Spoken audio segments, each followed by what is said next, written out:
6 octobre 2025. Il est 9h30 du matin à la bourse de New York. En l'espace de 7 heures, 63 milliards de dollars viennent d'apparaître. Pas grâce à une invention, pas grâce à un produit vendu, juste une signature sur un contrat entre AMD et OpenAI. 63 milliards créés par de l'encre sur du papier. Et pendant que les traders applaudissent dans les bureaux de Fonds monétaire international à Washington, des économistes regardent les mêmes chiffres avec une expression complètement différente. Ils viennent tout juste de publier un rapport où le mot « bulle » apparaît 23 fois. Messieurs, dames, nous sommes en train de vivre quelque chose d'énorme. C'est le début de la plus grande révolution technologique de l'histoire. C'est indéniable, mais une question demeure.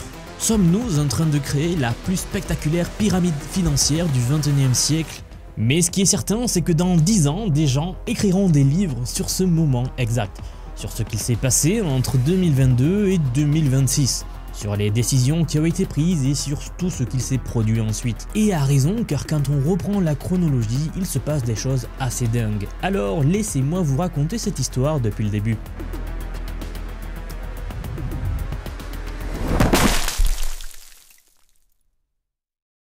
Le 27 novembre 2022, c'est pas un mardi banal car OpenAI lance officiellement ChatGPT. En 60 jours, 100 millions de personnes l'utilisent. C'est l'adoption la plus rapide de toute l'histoire de la technologie. Plus rapide qu'Internet, plus rapide que le smartphone, plus rapide en fait que tout ce que l'humanité a jamais inventé. Et c'est précisément à partir de ce moment-là que quelque chose change dans les salles de réunion de la Silicon Valley. Une course commence, une course avec des enjeux que personne n'avait jamais vus. C'est à ce moment précis que Sam Altman, le patron d'OpenAI, se retrouve face à un problème assez important. ChatGPT est victime de son propre succès. Les serveurs saturent, les gens ne peuvent plus se connecter. Il a créé un produit que le monde entier veut utiliser, mais il n'a pas l'infrastructure pour le faire tourner. Alors il fait le tour des bureaux. Il va d'abord voir Microsoft pour demander un investissement massif. Je t'assure que c'est la future révolution. Satya Nadella, le PDG de Microsoft, lui dit non. Non, je trouve ça vraiment mauvais. Trop risqué. Ensuite, il va voir TSMC à Taïwan. Vous savez, c'est les seuls au monde capables de fabriquer les puces les plus avancées pour faire des calculs d'IA. Ils disent non aussi, trop incertain. Mais vous savez, il y a toujours quelqu'un prêt à parier sur l'impossible. Masayoshi Son, le banquier japonais célèbre pour ses paris fous, lui dit oui. Puis ensuite, c'est Oracle qui se joint à eux. Puis ensuite, coup de tonnerre dans l'industrie tech. C'est au tour de Jensen Huang, le patron de Nvidia, de prendre son téléphone, d'appeler Sam Altman et de dire « Moi aussi, je suis prêt à investir, mais en beaucoup plus grand. J'arrive et je mets 100 milliards direct. » Et voilà comment, en quelques mois, OpenAI passe d'une start-up qui perd de l'argent à l'architecte d'un plan d'investissement de 1500 milliards de dollars. Plus que la Chine a dépensé pour construire toutes ces routes à grande vitesse. Plus que ce que l'Amérique a investi dans le programme spatial qu'il a mené sur la Lune. À ce stade, vous vous dites peut-être que c'est de la folie. Mais écoutez ce qu'il se passe pendant tout ce temps-là dans le reste du monde. Microsoft s'annonce qu'elle va dépenser 88 milliards en 2025. Google, eux, monte son budget à 80 milliards. Meta, c'est entre 66 et 72 milliards. Amazon suit également. Au total, nous sommes à 364 milliards de dollars qui vont être injectés dans l'intelligence artificielle cette année seulement. Par des entreprises qui, il faut bien le dire, ne savent pas exactement combien d'argent elles vont gagner avec tout ça. Microsoft a été la seule à donner ce chiffre. 13 milliards de revenus IA. C'est beaucoup. Mais quand on dépense 88 pour gagner 13, les investisseurs commencent à se poser des questions. Google refuse de parler de chiffre d'affaires, Meta aussi, Amazon pareil. Ce silence est un peu assourdissant. Et voilà où cette histoire devient assez étrange. Ces entreprises ont inventé une nouvelle façon de faire des affaires. Une façon que personne n'avait jamais vue. Nvidia investit 100 milliards dans OpenAI. En échange, OpenAI promet d'acheter des millions de puces Nvidia. Vous voyez le tour de passe-passe ? Nvidia donne de l'argent à son propre client pour que ce client lui achète des produits. C'est comme si Renault vous prêtait 100 000 € pour que vous achetiez une Clio, vous voyez. Bon, vous pourriez me dire ça fait cher la Clio, mais c'est ce qu'il se passe vraiment. Puis AMD qui se retrouve dépassé fait la même chose mais en mieux. Ils offrent à OpenAI jusqu'à 160 millions d'actions de l'entreprise, des parts de l'entreprise, à 1 centime pièce. Oui, 1 centime. Si le plan fonctionne, OpenAI pourrait revendre ses actions pour 100 milliards de dollars et payer donc sa facture de puce sans sortir un seul dollar réel. Le jour où cet accord est annoncé, AMD gagne également 63 milliards de valeur. Oracle a fait pareil, vous en avez dû entendu parler. Son action a monté de 44% en une seule journée. Larry Ellison, donc le PDG de Oracle, devenait l'homme le plus riche du monde pendant 48 heures. Et justement, des chercheurs de Yale University ont étudié ces transactions. Ils parlent d'économie circulaire. L'argent tourne en rond entre les mêmes 5 entreprises. Nvidia finance OpenAI, qui paie Oracle, qui lui achète Nvidia. Ou alors un autre deal circulaire par exemple. Microsoft investit dans OpenAI, mais en réalité OpenAI loue les serveurs de Microsoft. Est-ce que c'est brillant ou est-ce que c'est dangereux? Honnêtement, les deux. Pendant que tout ça se passe en Californie, de l'autre côté, à Washington, les économistes du FMI sortent des calculatrices aussi, et ils font des projections. Et pour que tous ces investissements soient rentables, on nous annonce que l'intelligence artificielle devrait générer 2000 milliards de dollars de revenus d'ici 2030. 2000 milliards. C'est plus que le chiffre d'affaires combiné aujourd'hui d'Amazon, Apple, Microsoft, Meta, Google et Nvidia réunis. Tous ces géants, ensemble, devront être dépassés par une seule technologie en 5 ans. Et là, mesdames, messieurs, vous commencez sans doute à comprendre l'ampleur de ce qui est en train de se jouer en ce moment. Parce que si ça marche, l'IA tient ses promesses. Nous assisterons à la naissance d'une nouvelle ère pour l'humanité. Des découvertes scientifiques accélérées, des traitements médicaux révolutionnaires, une productivité 100 fois décuplée, un monde transformé. Mais par contre, si ça ne marche pas, si l'IA ne peut pas générer ces 2000 milliards, alors nous avons construit la plus grande bulle spéculative de l'histoire moderne. Et des centaines de milliers d'emplois, des milliers de milliards d'épargne. C'est l'économie mondiale entière qui pourrait trinquer. Laissez-moi vous montrer ce que ça signifie concrètement sur le terrain. En ce moment même, il y a 150 gigafactories en construction. Vous savez, ce sont ces usines colossales qui fabriquent de l'intelligence artificielle. Écoutez bien, chacune consomme l'électricité de 800 000 foyers américains. En plus, chacune coûte 50 milliards de dollars. Et elles surgissent partout, dans le désert du Texas, dans les plaines de l'Ohio, au Moyen-Orient, en Asie, enfin partout. McKinsey prévoit même qu'il y en aura 4 fois plus d'ici 2030. Alors imaginez le scénario, ce sont littéralement des cathédrales de silicium et d'électricité, des temples dédiés à l'apprentissage machine. Si demain on découvre que l'IA ne peut pas tenir toutes ses promesses, eh bien toutes ces usines deviennent des monuments d'une ambition trop grande. Exactement comme en 2000 quand les entreprises avaient installé des milliers de kilomètres de fibres optiques dont seulement 5% étaient utilisés après le crash. Sauf qu'aujourd'hui, nous parlons de chiffres 50 fois plus grands.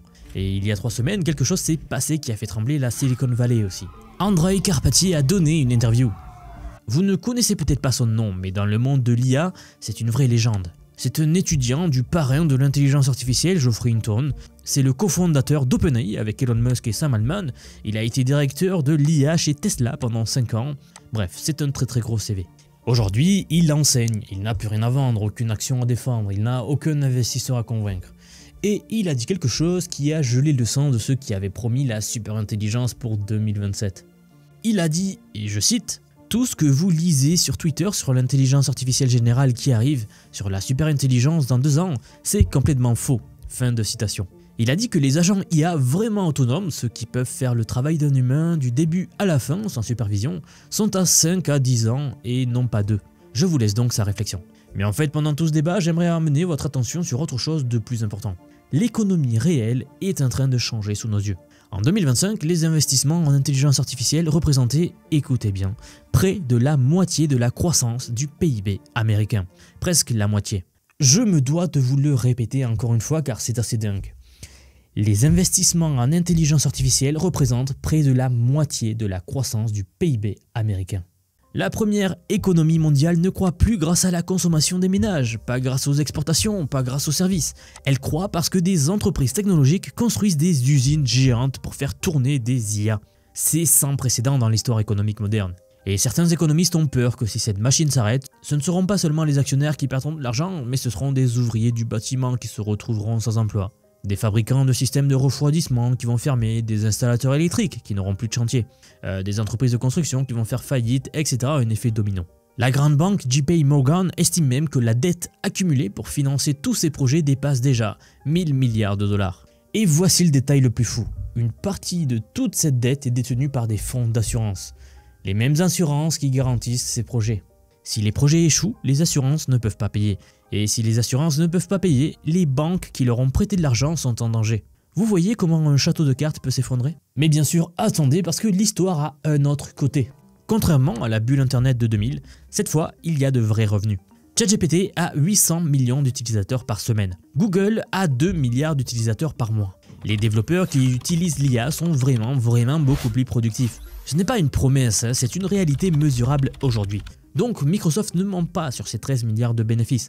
OpenAI va terminer l'année à 15 milliards. Ce sont des entreprises qui génèrent de l'argent réel. Et puis il y a les leçons que l'histoire nous apprend.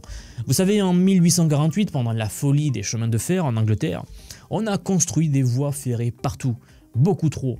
Des investisseurs ont tout perdu en faisant cela. Mais 50 ans plus tard, ces rails avaient transformé le pays. Et sans cette surenchère du 19e siècle, pas de révolution industrielle britannique.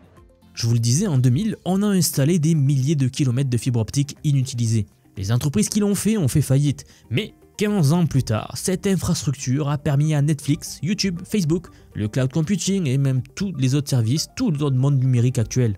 Peut-être que nous sommes en train de faire la même chose. Peut-être que ces gigafactories qui semblent folles aujourd'hui seront l'autoroute de l'innovation de 2035. Peut-être que nous surinvestissons aujourd'hui, mais pour créer les fondations du futur. Ray Dalio a dit quelque chose de fascinant aussi la semaine dernière. Il a dit qu'il voit une bulle en formation, mais qu'elle n'éclatera probablement pas avant que la Réserve fédérale ne resserre sa politique monétaire. Traduction, tant que l'argent reste facile à emprunter, la fête continue. C'est seulement quand les taux d'intérêt vont monter que les illusions vont se dissiper. Le FMI est d'accord, mais ajoute une nuance cruciale. Et j'aimerais dire que oui, c'est vraiment crucial. En fait, ils nous disent que contrairement à 2008, cette fois ce n'est pas financé par de la dette pourrie. Microsoft a le cash, Google a le cash. Ce sont des entreprises rentables qui investissent leur propre argent. Si c'est une bulle et qu'elle éclate, des actionnaires perdront gros, très gros. Mais le système bancaire ne s'effondrera pas. Pas de crise financière mondiale, juste une correction extrêmement brutale. Howard Marks, le légendaire investisseur, cherche même ce qu'ils appellent la masse critique de mania. C'est ce moment où tout le monde devient fou, où votre coiffeur vous donne des conseils sur les actions IA à acheter, où des gens hypothèquent leur maison pour investir. Tout ça, on ne l'a pas encore vu. Les valorisations sont élevées mais pas encore délirantes. Nvidia se trade à un PER de 36. En 2000, Cisco était à 250. Nous n'en sommes pas là encore. J'aimerais vous partager une réflexion, et voici ce qui me fascine le plus dans toute cette histoire, c'est que nous sommes les témoins. Nous assistons en direct à quelque chose qui se produit peut-être une fois par génération, une de ces périodes charnières où l'avenir de l'humanité se décide. Soit l'IA tient ses promesses et nous entrons dans une ère d'abondance et de découverte comme nous n'en avons jamais connu, soit nous découvrons que nous avons construit des rêves trop grands et que nous traversons une correction qui fera trembler l'économie mondiale. Dans les deux cas, nous vivons un moment historique. Et voici ce qui est vraiment en jeu pour vous, pour moi, pour chacun d'entre nous. Cette transformation ne se passe pas dans un futur lointain, elle se passe maintenant, aujourd'hui même. Vous savez, les entreprises qui comprennent l'IA survivront, celles qui ne comprennent pas disparaîtront. Les professionnels qui maîtrisent ces outils auront un avantage décisif, les particuliers aussi d'ailleurs. Et ceux qui les ignorent se retrouveront dépassés. Ce n'est pas une question de savoir si vous devez vous y intéresser, c'est une question de quand vous allez commencer. Parce que pendant que vous hésitez, pendant que vous attendez de voir ce qui va se passer, le monde change lui. Les règles sont en train d'être réécrites, les compétences qui comptent sont en train d'être redéfinies. Si vous sentez que vous devez comprendre ces transformations, maîtriser ces technologies, savoir comment naviguer cette révolution sans vous faire engloutir par la vague, alors j'ai quelque chose pour vous. J'aimerais vous dire que depuis quelques mois déjà, j'ai construit un programme d'apprentissage unique. Je vous apprends l'IA sous tous ses aspects. C'est un parcours pensé pour vous transmettre tout ce que je sais. Alors non seulement sur les modèles comme ChatGPT, Gemini de Google, Grok que l'on vient de voir, mais bien d'autres. Je vous montre surtout en fait la manière de les intégrer concrètement dans votre vie, dans votre travail, dans vos projets. Et ce, que vous soyez salarié, indépendant, entrepreneur ou même à la retraite, nous avons beaucoup de retraités dans la communauté. J'ai récemment sorti la plus grosse mise à jour à ce jour de la formation. Ça fait un petit moment que j'en parlais, mais ça y est, elle est là, elle est en ligne. Donc un module entièrement dédié à l'automatisation par IA. Autrement dit, la création des agents IA, des espèces de salariés virtuels qui vont travailler pour vous et tout faire pour vous. En somme, vous faire gagner des heures et des heures et des heures. Vous êtes déjà plus de 4500 personnes à avoir rejoint ce programme, donc nous approchons des 5000, merci pour le soutien. Et enfin, sachez qu'il n'y a pas besoin d'être développeur, pas besoin d'avoir un profil technique, je vous prends par la main, et pas à pas avec des leçons vidéo claires, des cas pratiques concrets, on voit tout ce qui touche à l'IA. Dernier point mais pas des moindres, si vous nous rejoignez aujourd'hui, vous aurez accès à toutes les évolutions du futur sans surcoût, accès illimité à vie à tout ce que je veux vous apprendre. Donc aujourd'hui c'est un paiement unique, ce n'est pas un paiement mensuel, c'est juste un paiement unique et vous aurez accès à vie à toutes les mises à jour que je vais faire en permanence et que je fais en ce moment même. Si cela vous intéresse, vous avez les liens en dessous de la vidéo, donc soit en description, soit en commentaire épinglé pour nous rejoindre. Dans tous les cas, moi je serai très heureux de vous accueillir dans le programme. Si vous êtes encore là, merci d'avoir regardé jusqu'au bout et je vous dis à très vite pour la prochaine vidéo.